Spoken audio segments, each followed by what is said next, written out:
Thank you for joining another episode of United Women in Faith's Faith Talks podcast. Faith Talks exists to offer spiritual growth content to women of faith. I'm your host, Jennifer R. Farmer. I'm delighted to be with you today, and not just today, but each time we record this podcast.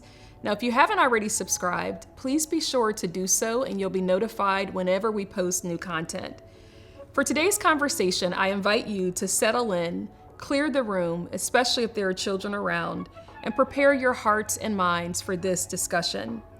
In full transparency, today's conversation will probably be the most difficult that I've held as the host of this podcast. And as you know, we've been producing Faith Talks for 5 years. Today we'll discuss human trafficking. And human trafficking is the exploitation of a person's labor through coercion, power, control. It includes sexual exploitation as well as labor exploitation. Now, I acknowledge that conversations such as this can be triggering. Please do not feel that you have to listen from start to finish in one sitting.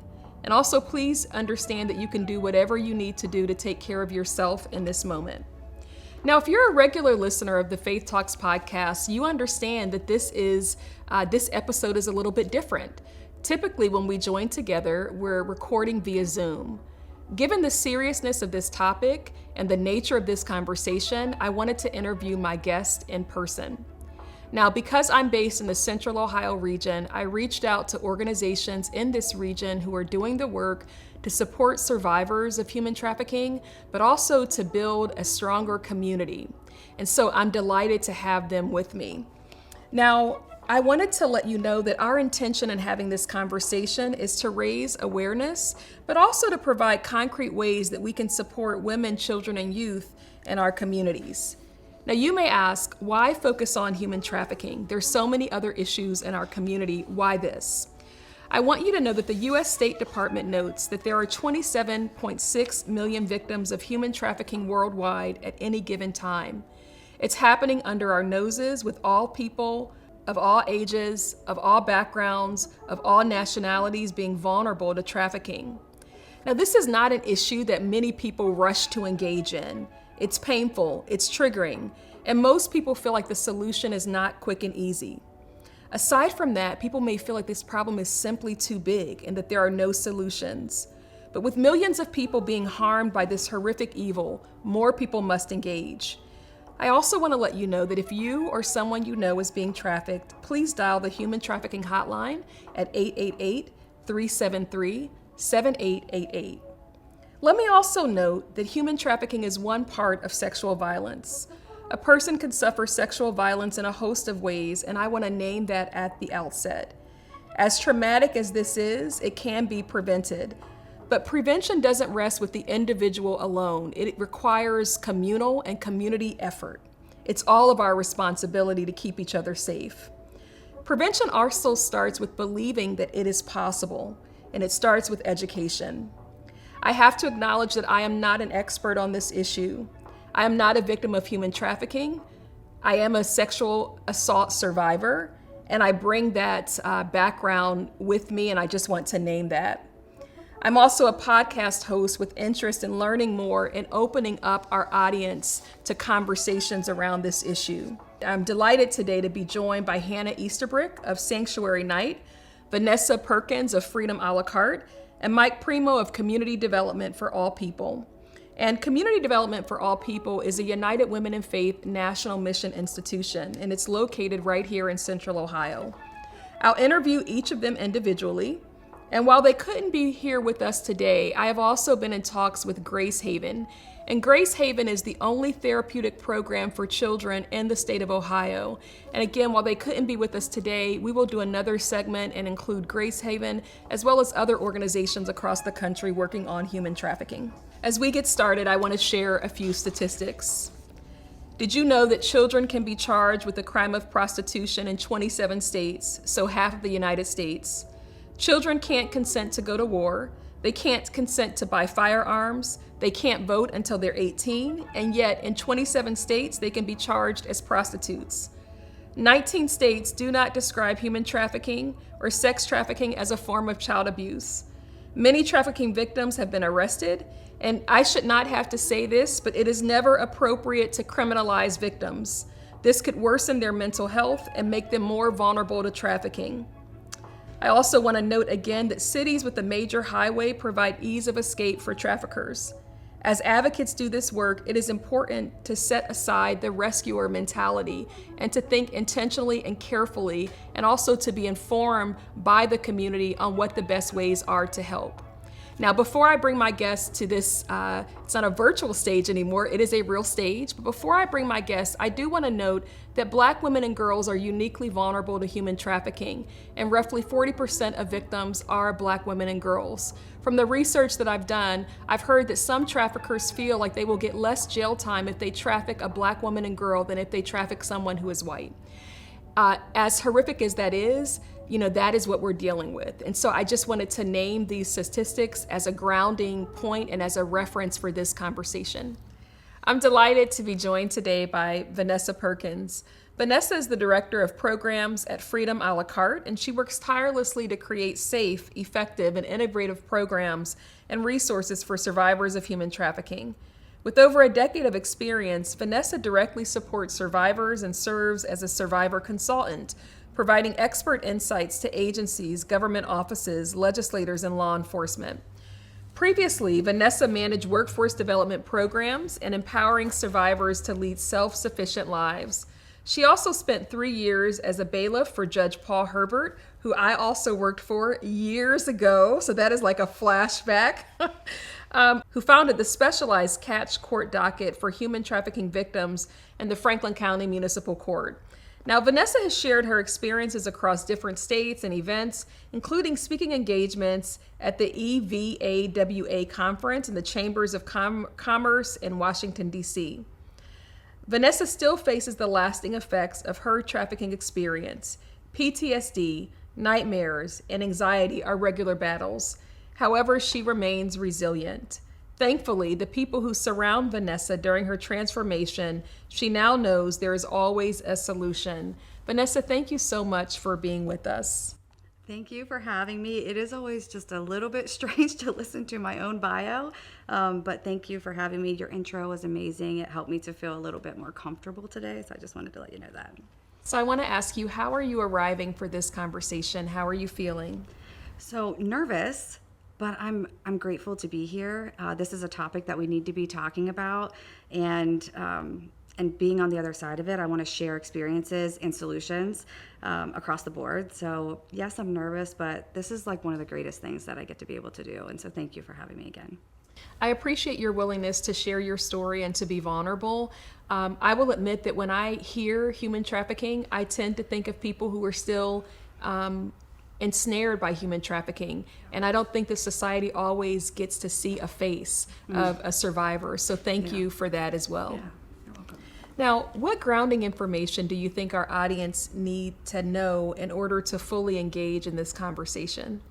I would think to just be open-minded and to be willing to learn and to be willing to change your mind, because sometimes what we think human trafficking is, it might look a little different, and it might be different for different people. There's all kinds of trafficking, and so each individual experience is valid. So just being open to the different ways that people are trafficked.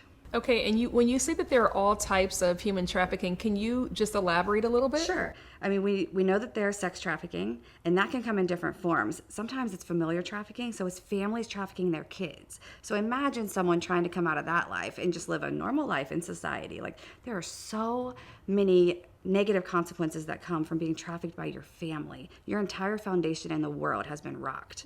There is trafficking that's like force, fraud, and coercion is basically the things we look for, the elements that we look for in human trafficking. But coercion can come in many forms. And like drug addiction is held against people to get them to do things, to lure them into a lifestyle that they wouldn't necessarily sign up for had they not had that coercive element there. Love can be a form of trafficking, and that one is one of the most frustrating to me, and I think we don't really talk about that one enough, that love and belonging that each human needs. Like, we need that love and belonging. Like, I don't want to admit to you that that's how my first trafficker got me, is that I loved him. Yeah. Like, that doesn't feel good. That feels gross, and it feels like I'm stupid. I know that's not true. But I had to work through a lot of things to get to that place. Like, he lured me in with love and connection and belonging and then flipped on me. Yeah. I did not see that coming.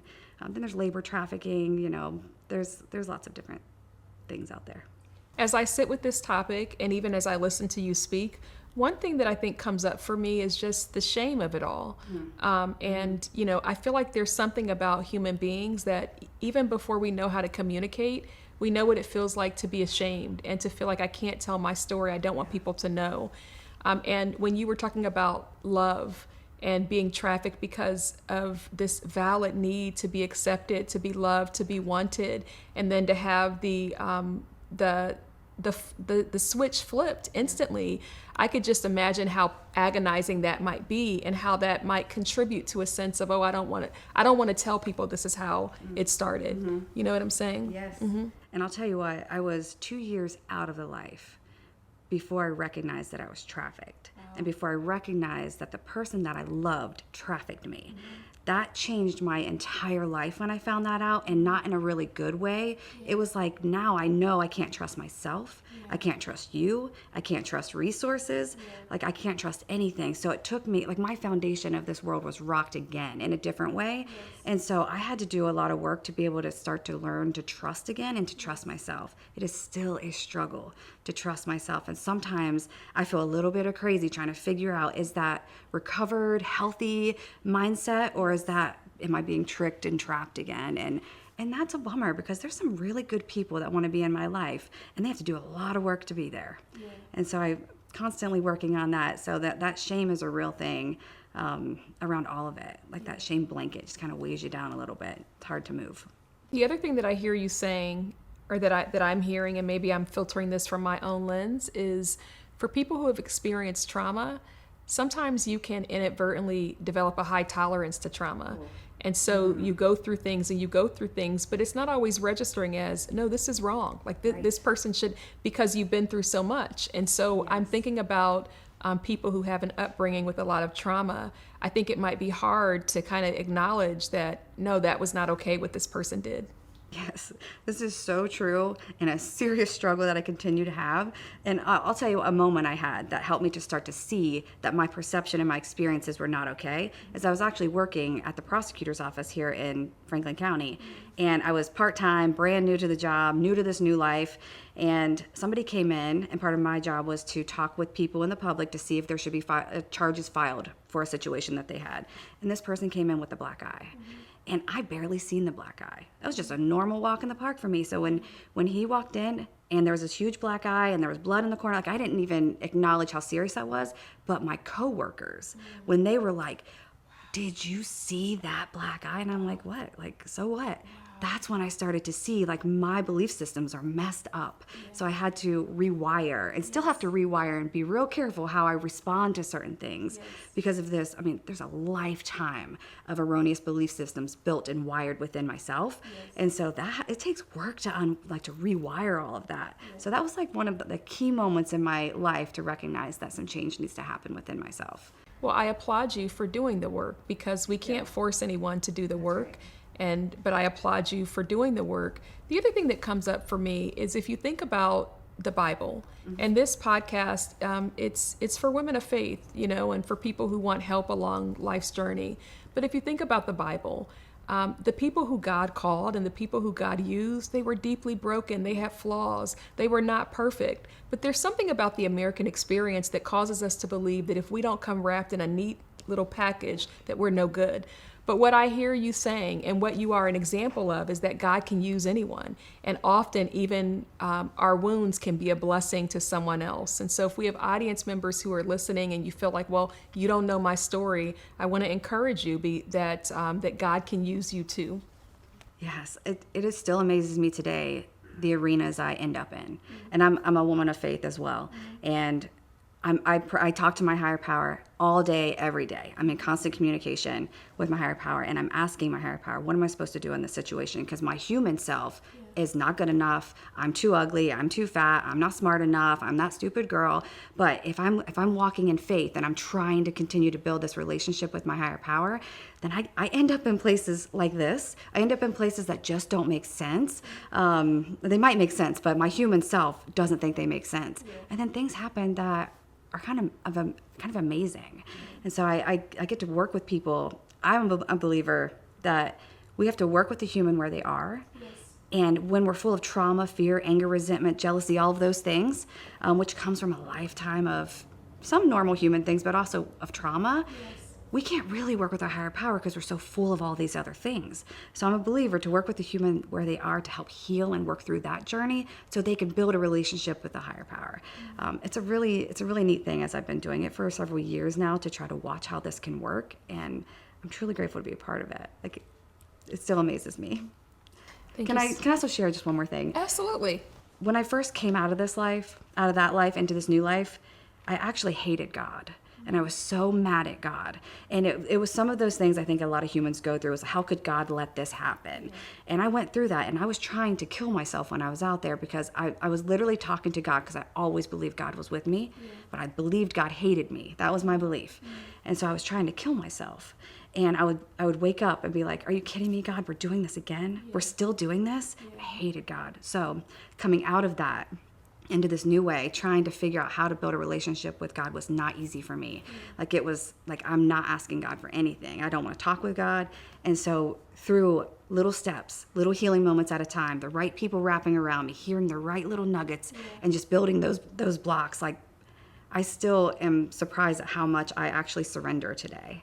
Like, I surrender and try to walk in God's will and do the things I don't really want to do, but my higher power wants me to do it, or I feel like my higher power wants me to do it. So just like, if we're in dark places, that's okay. Let's just try to like be surrounded by people who can help us move out of those dark places.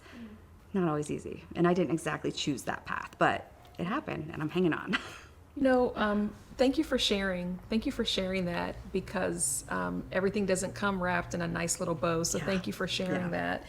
As I hear you speak, I'm thinking about the community's responsibility. And I have to ask, what do you think the community's responsibility is in preventing sexual violence and also human trafficking? Like you said in your intro, education is a huge part of it. My core belief is we have to go inward first. We have to work on ourselves, our biases, the challenges that we have within ourselves, mental health, how we're raising our kids, community, family relationships, like all those need to be, I don't know, better is not really the word I'm looking for, but solid, intentional. And through that, I think we can grow, and also not turning a blind eye. I saw a guy laying on the ground the other day. I really wanted to ride my bike right by him because I was at the end of my ride. I was dying, but I was like, wait a second, that's not what, like, if my higher power was standing next to me, would I do that? No, absolutely not. I would stop and help. So it's like being educated, talking about it, because it is a real thing. And the more we don't talk about it, the more powerful it is. Yes. So we need to be sharing it. Yes. So in my house, we all know about human trafficking. We all know about healthy relationships. I'm not saying we're all perfect at everything, but we need to normalize that this is a real thing, because the secrecy is what powers it. So we want to make sure that we continue to be engaged with this, even though it's gross and ugly and uncomfortable and the solution seems challenging. I appreciate that, because if you don't talk about it, then, it's in dialogue where you learn what's appropriate sometimes and what's not. So I appreciate that, underscoring that. Now, can you tell us a little bit about Freedom a la carte? Yes. Yeah. So Freedom a la carte is a nonprofit social enterprise right here in Columbus. And it originated by a need in the catch court docket that specialized. Well, it's amazing that you worked for Judge Herbert. I'm going to have to tell you that story. I can't wait. I'm going to be talking with him soon, so I would love to. I don't know if he will remember me, but he probably will. He's like that. So there was a need in catch court that there was like a really long court sessions, because catch court was new, so everybody was just trying to figure out how to work this thing. And so really long court sessions, so starving people. So there was a need for food. So Freedom a la carte was called DOMA at the time, was going to catch court and like providing food to people in the court docket. Yes. And with that, it was noticed that that's how people were building relationships, was breaking bread. It's like an old school. We know breaking bread is where it's at. And so that was part of it. And then we realized mentorships are needed. And then like, okay, now there's a gap in workforce. So now let's build this. It was a food cart at the time, and employ some people and help to put something on their resume, help them to learn some skills that they haven't had in many years. I joke all the time, like, my trafficker didn't teach me how to work a computer. I wasn't in there learning workforce development skills while I was being trafficked. So there's a real need for an understanding, non-judgmental, trauma-competent space, loving and kind, to help someone to heal. When I go into work and I'm on survival mode, healing's not an option. Absolutely. So we wanted to create a space. Well, they created a space. I was a part of I was a recipient of that at the time, which has changed my life. And so I actually still use the resume, the template that Freedom a la carte wrote for me when I was moving on from Freedom a la carte. So it's updated and all that now, but they're just game changers. We are just game changers. So at that point in time, we're a food cart, got rid of that, became a catering business. And so now we're a cafe. We're a brick and mortar down on Spring. So 123 East Spring Street is Freedom a la carte. So when you walk in the door, it's just a normal cafe, amazing food, amazing coffee. And merch. And merchandise. Great gear. I Yes. really contemplated wearing it today. Yes. But I was like, this is just going to be heads up. So I just want my earrings to shine today. And they're great earrings, by the way. Thank you. So when you walk into Freedom, the idea is that you're not going to know who's a survivor and who's not, because both are employed. People who are not survivors of human trafficking and people who are. We want to keep the autonomy of people. They get to choose when they share. And so, and upstairs is where we do workforce development things, butterfly services. So those are people that are in our long-term butterfly continuum of care is what we call it. So basically, if you're a butterfly, you get to be a butterfly for life until you say you don't want to be. And we just provide things, kind of like case management type of things, but some of it's just, we just need to have a good time. Yeah. So let's make some outings. Let's bring some food. Got to bring the food. I just love it. Yeah, and then just all the other resources. Each individual has their own barriers. Yes. So the idea is to meet this individual where they are. What barriers do they have that are keeping them from where they're trying to go? Yes. And let's get with them and knock those barriers down together, ideally empowering them to be able to knock them down and learn what they need to learn and move on. And then just to help them on their path of self-sufficiency and happiness, So our audience, when we talk about different issues, our audience, they have a couple questions. And one of their questions is, what can we do to help? Yeah. And by the way, United Women in Faith has 300,000 members across the country. And so the listeners for this podcast, they're all over the United States. They're also abroad. We have people who listen regularly. If a listener is saying, okay, this is great, I'm very happy to be able to hear Vanessa's story, to hear about her work, what can I do? Yeah. What would you share? So, obviously there's the donation route. If somebody wants to send donations, that's great. I'm thinking about people who are further away, who can't come and volunteer, because we have a lot of volunteer opportunities at Freedom a la carte. We do different kind of fundraisers. We have one at the end of the year, the holiday, what's called Cause Cookies, where there are 50,000 cookies being made. And so we need people to come and scoop them and box them. And it's like a joyous kind of activity for people that you can do with a team. We need volunteers to come in and do our collectives for us. So it's people educating the people that are in our workforce development program on a certain thing that they're gifted at. So it could be communication, it could be interview skills, mock interviews, networking, whatever it is that a team wants to come in and just share with our workforce development people. We need volunteers for that. Any other volunteer thing that you can think of around a nonprofit, we need that, those types of things. So the way that you can do it is you can reach out to me, or you can reach out to Katie as our engagement management. And so it's really just katie@freedomalacarte.org. But the spelling of Freedom a la carte is a little bit different. So yes, I know, because I sent an email and then it bounced back. Yeah. So is you there put an E on there? I did. Yeah. Is there anything that I didn't ask that you wanted to bring to today's conversation? Well, I don't know if there's anything extra. Just knowing that this happens everywhere all the time, and that if somebody's listening today who's realizing that maybe they had been trafficked, then there are resources for that today. You can call that hotline. If you're in Columbus, you can call us regardless, or email us, and we can help connect you to people in your area that can help you with that. It was a huge epiphany and groundbreaking thing when I realized that I'd been trafficked. I knew bad things happened to me. Yes. I didn't understand all the deep darkness that comes with being trafficked. So you're not alone. It was not okay. You are not crazy. Give us a call and we can talk through some of it if anybody is interested in that kind of thing.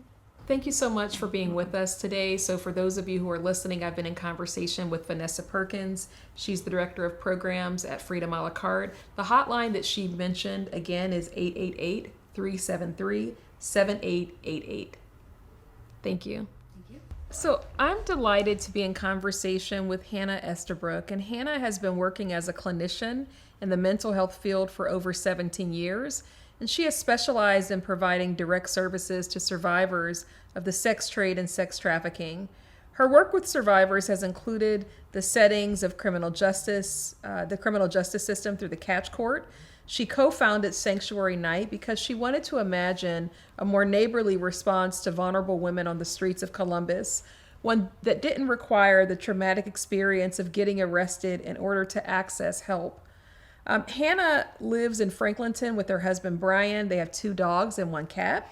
She is also the co-author of the book Beyond Desolate, Hope versus Hate in the Rubble of Sexual Abuse. She also serves as a pastor of the Abbey, and it's a contemplative vineyard church in Franklinton, one that we just spoke about. Hannah, how are you arriving for the conversation today?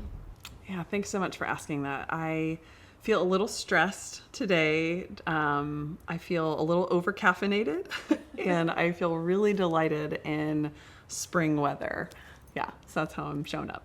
The spring weather is nice indeed, and I feel like when you live in Central Ohio, you never know what you're going to get. Exactly. And you don't know if April is going to bring showers or wind or what. That's right. So it's really nice to be with you on a day that it's really, really sunny. As we think about this topic of human trafficking and sex trafficking, what grounding information do you feel our audience needs to have in order to fully engage in this conversation? I think it might be helpful at the outset to just say you can make a difference. You know, I think it is an overwhelming injustice, and it can be so overwhelming that I think lots of us get paralyzed by just, I can't do anything to make a difference. And so I think I want to say just at the outset, I assure you there are things that you can do, and we will try to sprinkle that hope throughout our conversation, I'm sure. I appreciate that because I feel if people feel hopeless on any issue, it's easier not to engage. And when people feel like there's nothing that they can do, I can imagine some saying, well, why try? So I appreciate you starting the conversation there. When we talk about something such as sex trafficking, I imagine that this could be very triggering for people who have their own history of sexual trauma. I wonder if you can, how you feel about that, or if there's anything that you can share. Yeah, I'd be happy to. I appreciate you sharing so vulnerably at the beginning about your being a survivor of sexual assault. I'm also a child sexual abuse survivor.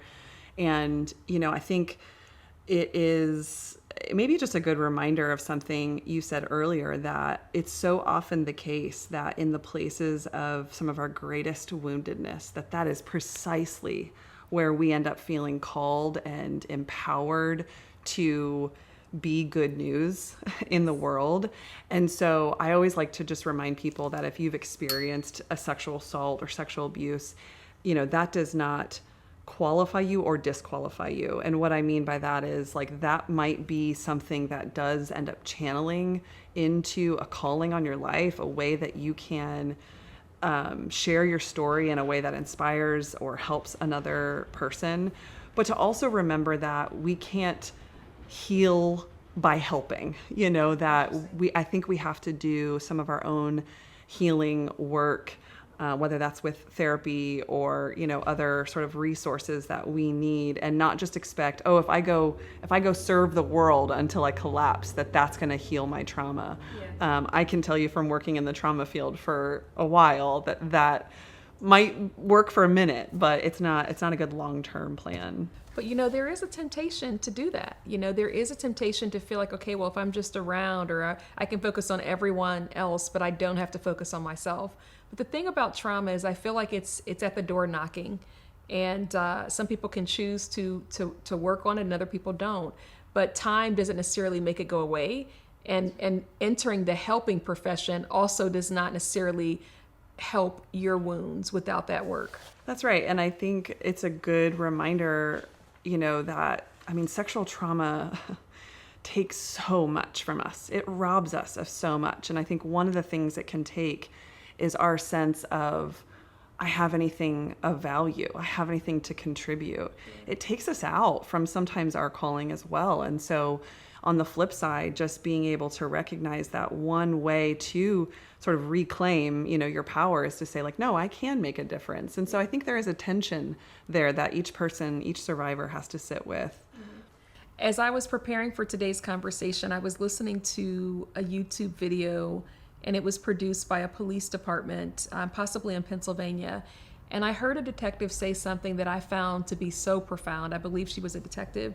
But she said that when you've been a victim of sex trafficking or when you've been a victim of any kind of sexual assault, your body is the scene of the crime. Your body is the place where it happens, and you take that body with you everywhere you go. And I say that as just a reminder of the importance of doing the healing work, so that as you're moving through life and moving through different experiences, that you have been tended to. That's right. That's beautifully said. So what do you think that people need to know, or what else do you think that people need to know about sex trafficking? Yeah. I think there's so much I could say there. I want lots of people to know. Yeah. I want people to know lots of things, but I will say, it's important to kind of know on one hand how pervasive it is. It certainly is something that happens in urban areas, in suburban areas, in rural areas that, it happens in your own proverbial backyard. And yet, I also think that sometimes with media, it's been sort of sensationalized to be, we think about it as like, it's everywhere, it's in my backyard. And so then we don't leave, for example, the suburbs to what like Brian Stevenson would say of getting proximate. Yes. Like there are actually significant risk factors that make sex trafficking specifically more likely. So it's not that it doesn't happen in those, suburban or rural areas, but there are some things to consider as it relates to, areas where there's poverty and that are, at the intersection of lots of other kinds of injustice. Absolutely. That's where we're going to find the majority of sex trafficking. So I want to take a departure because you mentioned Brian Stevenson. So I'm just going to turn down a different lane. When I think about Brian Stevenson, he's someone who's given his entire life for the cause of justice. Yeah. And I imagine that, he's someone who inspires me when I think about the work that I do, And I'm wondering, as you think about the work that you do in bringing hope and healing, are there people who inspire you and who you look to and say, okay, we need more people like that? Yeah. Or what would this person do? And if so, would you be willing to share one or two of those individuals? Yeah, thank you for that question. First of all, I will say, since I just mentioned intersectionality, I want to give credit where credit's due. Kimberly Crenshaw obviously should be appropriately credited with sort of talking about that. So she's somebody that her leadership is one I want to follow as we think about injustice, because in any kind of injustice doesn't happen in a silo. It's happening sort of at intersections, and we need to be aware of that. Somebody else that actually really inspires me is Father Greg Boyle. In LA, he's a Jesuit priest who is the founder of Homeboy Industries, which is the largest and most successful gang intervention program. And if any of your listeners haven't, I would highly recommend all of his books. I think that he has helped people broadly, but I would say Christians, the church, view gang members through redemptive eyes. I think he's really helped cast vision for individuals on the margins who are not understood, who are not seen. And I feel similarly about people who end up in street-based sex work. I want to have redemptive vision for those individuals. What does it mean to see their beauty, not just their brokenness? And I really appreciate Father Greg Boyles for that work. Thank you. We'll be sure that we link Father Boyle's information, and also Kimberly Crenshaw, Dr. Kimberly Crenshaw, and we'll even, link Brian Stevenson. So, we're having this conversation, and for some people, they may have heightened awareness as a result of listening to a program like this or other programs. Mm-hmm. What do you think a person should do if they're out in the community and they spot someone who they think may be trafficked? What do you think they should do? Yeah, I think I'm gonna highlight something that's already been mentioned a couple times, which is that we do have this national hotline. I always just simply say it as 888-3737-888 because that just helps me remember it, but I like the way you've said it too. And the reason I would point our listeners to that hotline is because it's actually just really hard to know what to do. And I want to honor that in a moment. If you're driving down a street and you see something that concerns you, or if you're walking around a mall and you see something that concerns you, like, you might be paralyzed, right, by like the concern, the question. You also might be impacted by implicit bias, and make some assumptions that are incorrect. And so you never really know. And so the value of calling a hotline and allowing sort of an expert either guide you, make a recommendation, make a referral to an appropriate resource or to law enforcement, I think is probably the best thing that for the majority of people that's what they should do, because you never know. You could, if you try to intervene, you could put somebody in an increasingly dangerous situation. And someone new or someone coming to this work or coming to advocacy in this area, they may think, okay, well, I have to do something and I have to act right now. That's right. And that can actually be counterproductive, and it can be quite dangerous. So I appreciate lifting up the hotline. Absolutely. What do you think makes a person vulnerable to trafficking? Yeah, well, to come back to Dr. Crenshaw's work, I always think about it as push and pull factors. Sure. And so I think some of the push factors are, I think poverty is one of the biggest ones. I think that puts somebody in a situation to be more likely or more desperate for, I just need to get some money, or I need to get my, basic needs met, or I need to feed my kids, or whatever it is. And so somebody who can provide a job, as exploitive as it might end up being, might seem like a really good solution at that time. And that, it makes sense.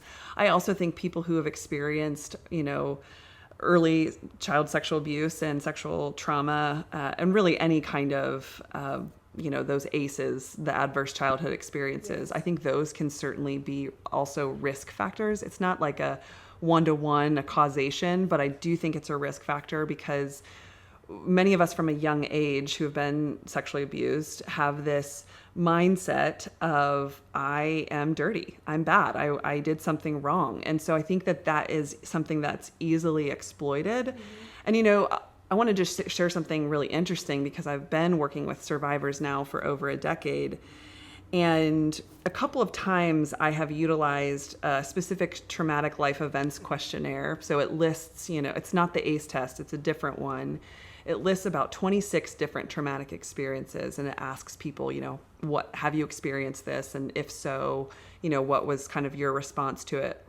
But the very last question is, of all these things on this list of traumatic events, what is the one that causes you the most distress?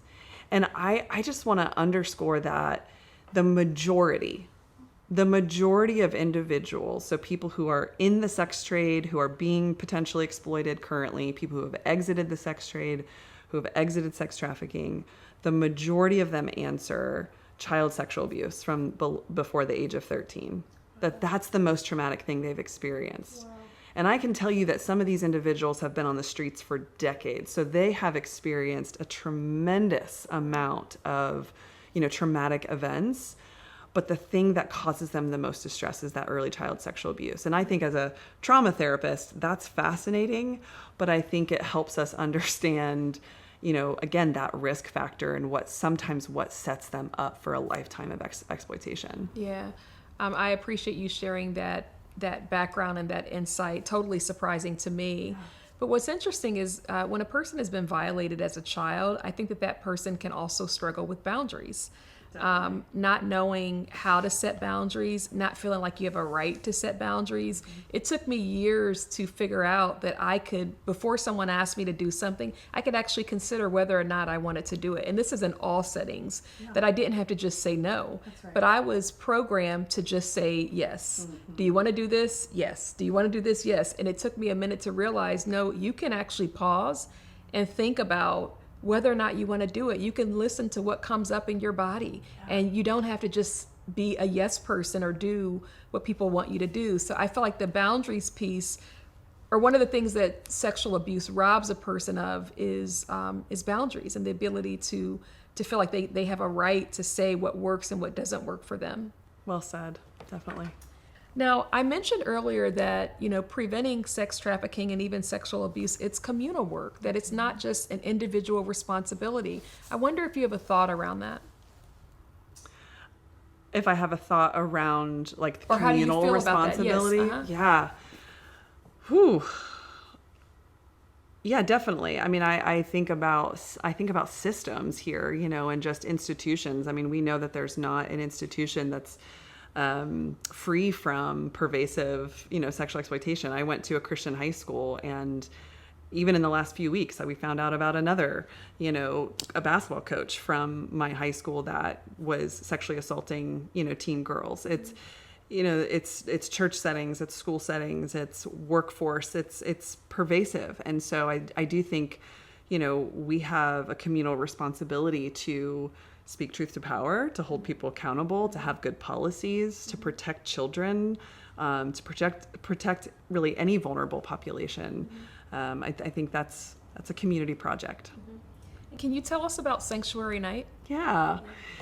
So Sanctuary Night is a drop-in center on the west side of Columbus. And so for listeners who aren't familiar with Columbus, the west side is one of the areas in our city that there is high rates of poverty and criminal activity, drug activity, and street-based prostitution. And so I live in that neighborhood, and I used to work for this court program that's been referenced a couple times. And so I had sort of the experience of not only driving to work and serving this population out of the courthouse, but then I would come home and walk my dog or go for a run, and I would run into women on the street that I knew, that I had a relationship with. And I think seeing them in that environment, it just really led me to have some imagination for, what can be done for the women who, either A, aren't getting arrested, or B, they are not getting offered this court program once they do get arrested, or they just don't trust that system is actually going to help them. That there has to be another kind of exit strategy, and one that's really based in, connection and autonomy. And so we founded Sanctuary Night initially as just a one night a week outreach. And after a few years, let's pause for a second. Okay, so you mentioned that you founded Sanctuary Night, and initially it was like once a week. Is that right? Correct. Okay. Yeah, and then a couple years of doing that, we noticed a couple things. One, the women on the street really appreciated that we were there. We would show up on a Monday night, and there would be a line out the door. Like, they were just waiting for us. And the other thing is we noticed we were having a lot of fun. And I think it's actually a good thing to remind people that even when you're doing, justice work or mercy work, it's okay to follow your joy a little bit. Yes. It is hard work, and there's a tremendous amount of grief, and there's a burden there, but there is also joy. Yes. And we just had a great time. We were playing bingo and having dress-up nights and throwing birthday parties and holding vigils when a street sister would pass. We would do all the things, and we loved it. And we knew that, something needed to exist that was more than 2 hours a week.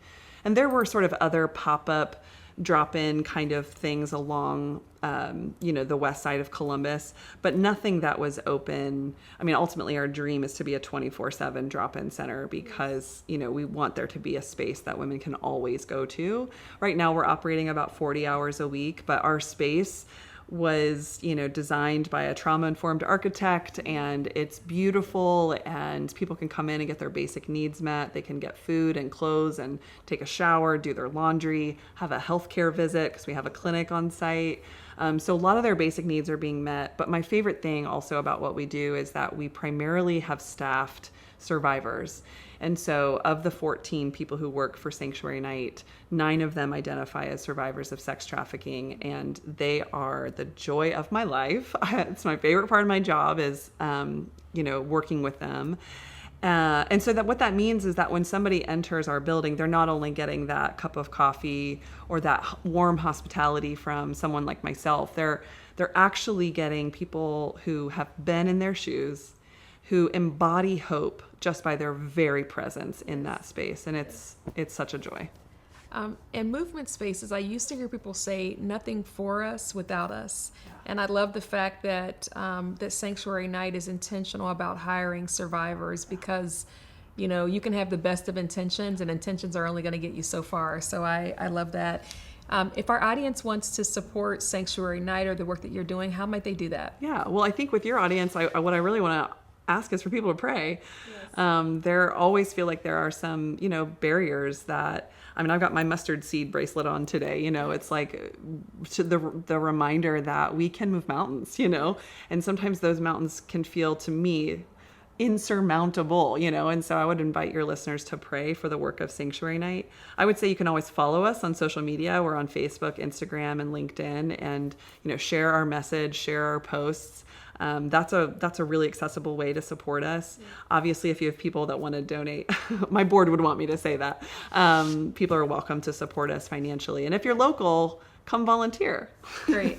Well, our audience loves to pray. When Perfect. we do the live recordings of the Faith Talks, sometimes depending on the topic, I'll invite an audience member. We have several people who raise their hands and say they want to pray. So absolutely, they will take you up on that. And I imagine that you'll also get some donations as well. That's great.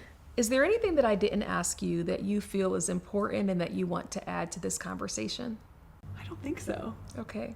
Well, I really appreciate your time. I appreciate your work and your ministry. I'll certainly be praying. And if I can find the time on my schedule, I'll also stop over. You're doing great work. Okay. So, yeah, thank you so much for having me. This has been a delightful conversation. Great. Thank you for being with us. Yeah. So as a reminder, we typically record Faith Talks via Zoom, but today we're doing something really special, and I'm meeting with our guests face to face in Central Ohio, where I'm located.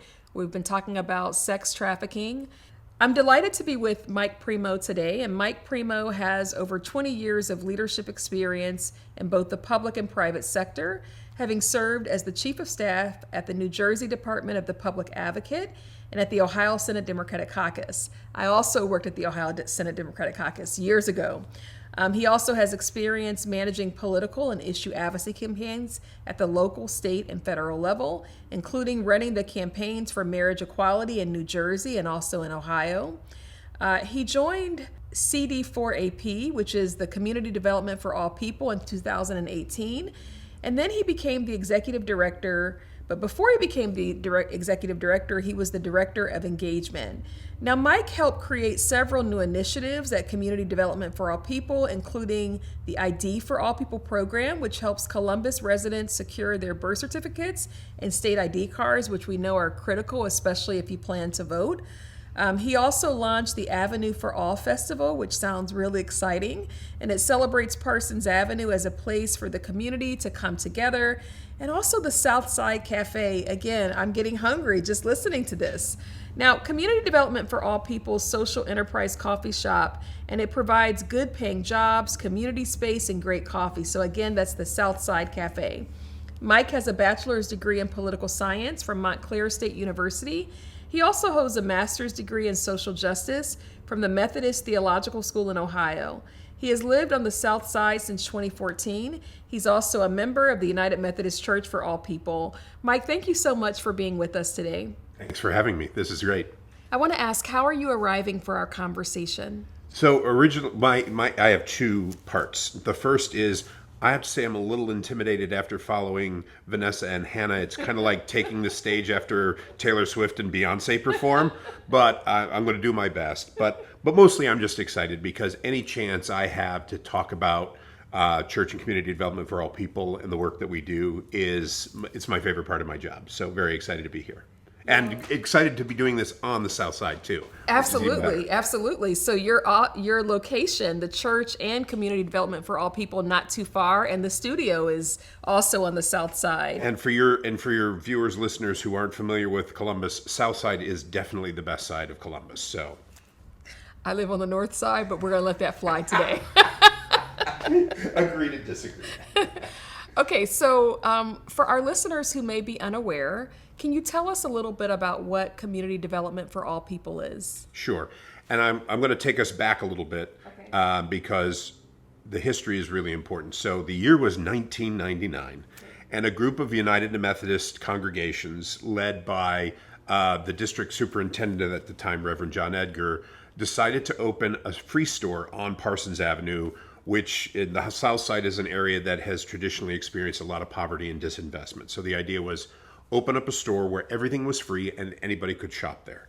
So, and then have these congregations donate their gently used clothing and household items to distribute at the store, and then follow their donations and volunteer. Okay. So we opened the store. It was immediately a huge success. Who knew that a store where everything was free would be popular? But it was.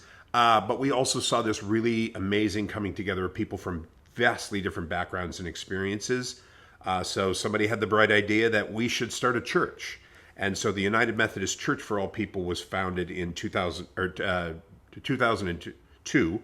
And then a year later, the Community Development for All People was founded, the nonprofit that is wholly owned by the United Methodist Church for All People. So that's how we got here. And then over the years, the free store is still in operation. We see about 20,000 people a year through there. And we've developed other programs that not only help people with direct assistance, but also help people identify and overcome systemic barriers, like the ID program that you mentioned. We have the All People's Fresh Market, which provides fresh produce and other items to 450 families a day. It's the third largest site of free food distribution on the South Side. Amazing. We have a program called Thrive to Five, which works with pregnant moms and new parents to make sure kids are born healthy and enter kindergarten ready to learn. We have a youth development program that operates in 2 elementary schools on the South Side that provides after-school programming during the school year. And then in the summer, we do a Children's Defense Fund Freedom School to teach kids, give kids the skills to be successful in school and in life, and also teach them that they can be a force for change in their lives and the lives of their community. We've done over $130 million in affordable housing development with our partners over the years. So there's a lot that we do, and we do have those social enterprises like the South End Cafe, like Bikes for All People, and All People Arts that helps provide community spaces and opportunities that wouldn't exist otherwise. So there's a lot that goes on. Did I hear you say Bikes for All People? Bikes for All People. Do you have a volunteer program where, do you accept bikes if people wanted to donate bikes? We do. So if you've got bikes in your garage that you haven't used in a while, there's no shame in that. Okay. Just pop it in your trunk, bring it down to Bikes for All People. Okay. We will fix it up and then sell it at a reduced cost to adults, but we also give away children's bikes. Okay, so we have a children's bike that will be coming your way. There you go. We'll take it. All right, now let me ask you another question. It's a comment. I believe that the church should not just be inside the walls of the congregation, but the church should go out in the community. Mm-hmm. And what you're describing is a congregation and a church that lives that in every sense of the word, including where you're planted on the south side of Columbus. I wonder if you could say a little bit about that. Sure. We are a church doing what a church is supposed to be doing, engaging with the community and providing that level of a place where people can feel love and respect and feel safe, regardless of their background or experience. So we don't have a litmus test for any of our programming. We have people who come to us through the programming and then become members of the church, which is a beautiful thing. Our church is actually growing and thriving in a time when many churches are declining and dying. So because of our willingness to go out into the community and connect with people where they are, accept them for who they are, and love on them. At the beginning of every worship service, we say, we give our love to everyone, no matter who they are or what they have done. And I really do think we mean that. And we prove it every day by the way that we engage with the community. What does it look like to accept people where they are? It can be challenging. Our inside joke is that all people don't always like all people. So and if you're dealing with people experiencing trauma or mental health issues or addiction issues or poverty, which itself is traumatic, sexual abuse, sexual trafficking, folks have a lot of hurt. And as we know, hurt people hurt people. But if we're able to provide a safe environment where people can come in, be accepted for who they are, not judged for anything in their past, and allowed to be part of a community that's loving and supporting, we start to see the walls come down. I can tell you story after story of somebody who's come to us, they didn't know us, they just show up at our door, and they're a pretty rough customer. Their fight or flight reflex is really strong. They may not exactly work in the most respectful way sometimes. They may use some foul language, but over the years, the time that we've engaged with them, they become thriving members of our community, either volunteers in our programming or paid staff in our programming, because we know that every single person in our community has a role to play. Whether you're a returning citizen, whether you have an addiction or mental health issue, whether you're LGBTQIA, whether you're a sexual abuse survivor, all people, we know that everybody who comes through our doors is broken. Every single one, including me. Our deaconess, Dr. Caitlin Hansen, likes to say that everybody who comes through our door is poor, and some people are so poor, all they have is money. And it's that value that we hold forward, that when people come into our space or onto our campus, they feel different. And it's something they want to be a part of. They feel that sense of community that people are so desperate for that they'll often engage in community that is toxic or harmful. So we like to provide an alternative to that where people can come in and be their authentic selves. I love all of this. I mean, give me the card. I mean, I love my church, and so I'm not going to leave my church. I'm not saying that, but you can come visit. But I'll come and visit. I love all of this. You know, I also feel like this is what church should be and what church should be doing. You mentioned a lot.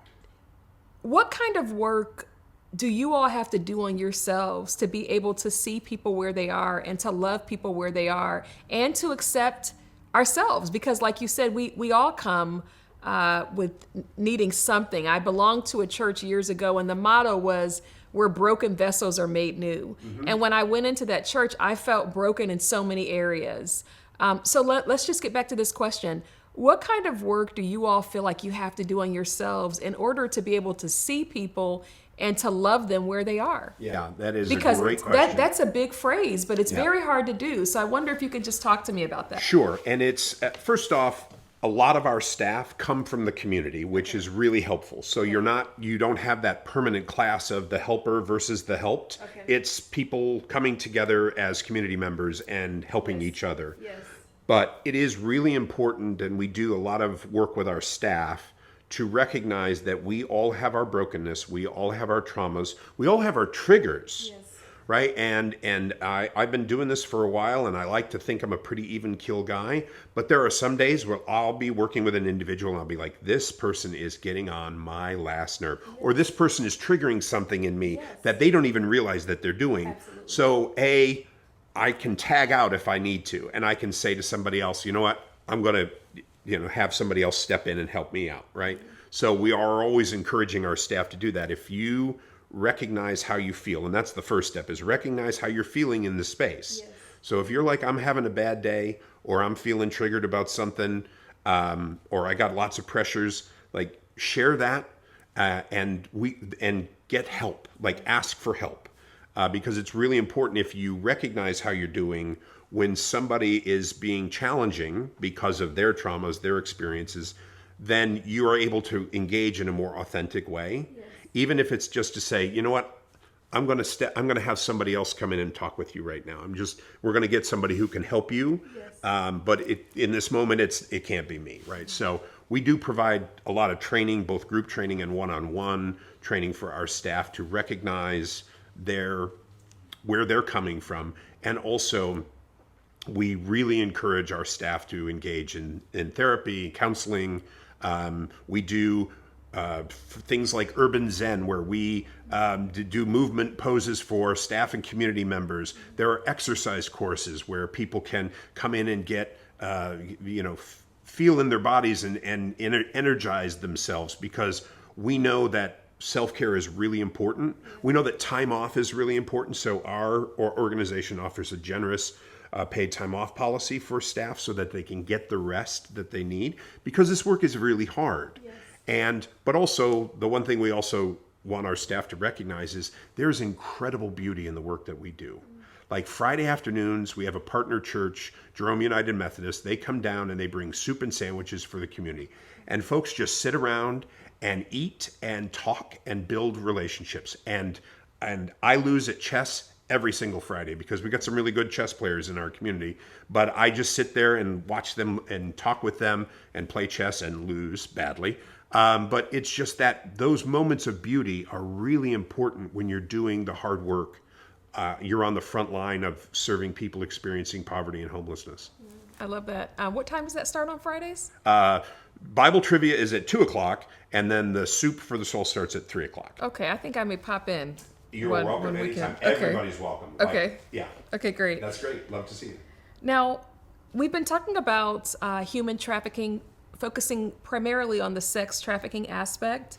From where you sit, what do you think the community's responsibility is in preventing and responding to an evil such as sex trafficking? Sure.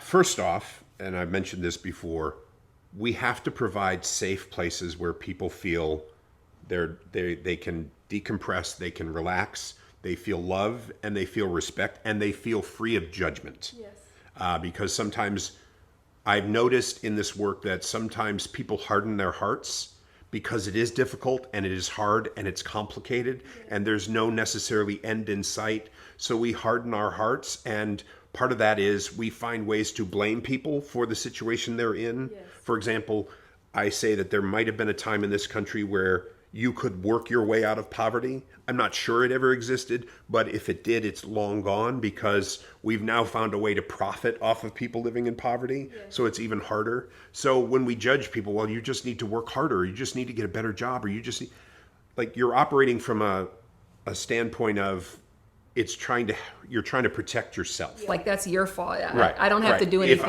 If it's your fault, I don't have any responsibility to help. We have a responsibility to help people living in poverty and experiencing homelessness and experiencing sex trafficking or any kind of trafficking. We have an obligation. Yes. And if we can open our hearts and drop the judgment and fully embrace, I learn things from my community every day that I didn't know before. I grew up in the suburbs. I'm a middle-class white guy, cisgender white guy, so I have a ton of privilege in my life. Yeah. And I have learned so much by engaging with the community, listening to them, having the humility to say, I don't have all the answers, and I certainly don't understand everything that's going on. I'm just going to engage in the work and see what I can do. And it'll be clumsy sometimes, and I'll make mistakes, and but I'm trying. And we have so many folks in our community who are willing to do that work, to support people. And so I think we need more of that in our community. We need more empathy, more compassion, and more places where people can go and feel like they can be their authentic selves. Our listeners for this podcast, when they hear something and it rouses them, they always want to know, what can we do? How can we help? And of course, Community Development for All People is connected to the United Methodist Church and is a national mission institution for United Women in Faith. So our audience is really going to be excited. If someone is saying, okay, well, what can I do? I love the mission. I love what you're doing. I support this philosophy. What can I do? What would you say? Sure. And just want to highlight real quick that our partnership with United Women in Faith is one of our longest and most enduring partnerships. We are so grateful for the love, the prayers, the support of United Women in Faith. It's one of our bedrock partnerships. So if folks are interested, they can go to our website, forallpeople.org. It's the number 4, allpeople.org. And you can sign up to volunteer. You can make a donation. You can learn more about our programming. You can even listen to our podcast. We have a podcast, nothing as sophisticated as this, but we do have the All People's podcast where we interview people in the community and have them share their stories. So, and if you're in the area, stop by on Fridays for a Soup for the Soul or sign up to volunteer at the market or the free store. We got a lot going on, and we're always looking for good help. Can people bring their kids with them if they want to volunteer? Absolutely. Yes. Okay. And does the building have a mural on it? Yes. Is it right next to Bake Me Happy? So we are, we're on both sides of Parsons Avenue. So the ministry center, the church, the original, is on the east side of Parsons, just north of Whittier. And then the bike shop is just north of that. Across the street, we have the All People's Fresh Market, which is like almost touches Bake Me Happy. Okay. And then next to that is our Connection Center where our Thrive to 5 and Healthy Eating and Living offices are. Okay, great. And do you all also accept furniture? Asking for a friend. We do, but what I would say is, so we take donations through the free store of gently used clothing and household items. Larger items, we ask folks to call ahead because oftentimes we don't have a lot of space for that. Sure. So we may just connect you with a family who will either come and pick it up or arrange a handoff. So big things like furniture, we just ask you to call ahead. Sure. And, is there anything that is on your heart that you feel like you really want our audience to know that maybe I haven't asked you yet? Yeah, it's the idea of just opening our hearts and being willing to engage in uncomfortable spaces. That's where love really takes root. When we're willing to just be vulnerable and say, I don't feel totally comfortable in this. I don't, because for years I avoided any situation where I didn't feel totally comfortable. Yeah.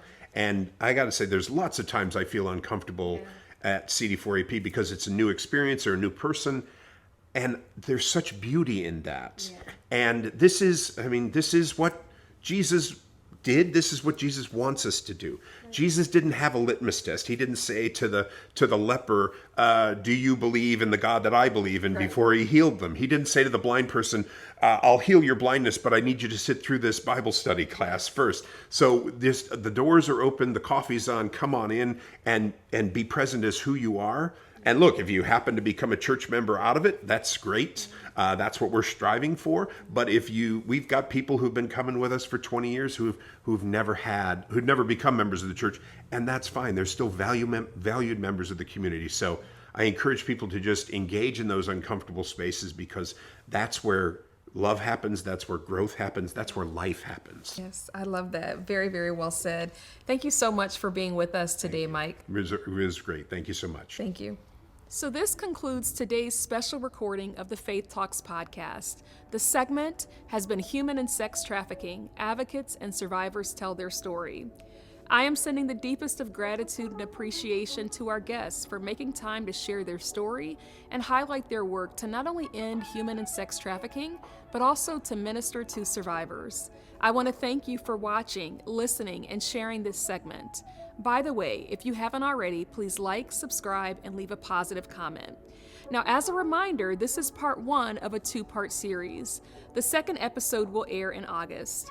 Please also note that United Women in Faith supports this work, but is not presently resourcing human and sex trafficking advocacy. For more information, we invite you to support and connect with the organizations that have been featured in this segment, as well as organizations in your own area. As a reminder, I sat down with Sanctuary Night. They're based in Columbus, Ohio. Freedom a la carte, also based in my hometown of Columbus, Ohio. Community Development for All People. And this is a national mission institution of United Women in Faith, also based in the Columbus, Ohio area. I also sat with BLAST, and that is Black Leaders Against Sex Trafficking. Grace Haven, a program of Youth for Christ, also based in the Columbus, Ohio area. And finally, the Susanna Wesley Community Center, which is based in Hawaii. Now, all of these organizations, you can visit them on their website, you can learn more about their work, but you can also find other organizations in your region or across the country that are working to end human and sex trafficking. Thank you so much for listening. And by the way, did you know that you can be a part of what we're doing? That's right, you can join a live recording of this podcast. We typically record on the first and third Thursday of each month via Zoom. If you visit United Women in Faith's website at uwfaith.org, you may sign up. With that, take care, everyone, until next time.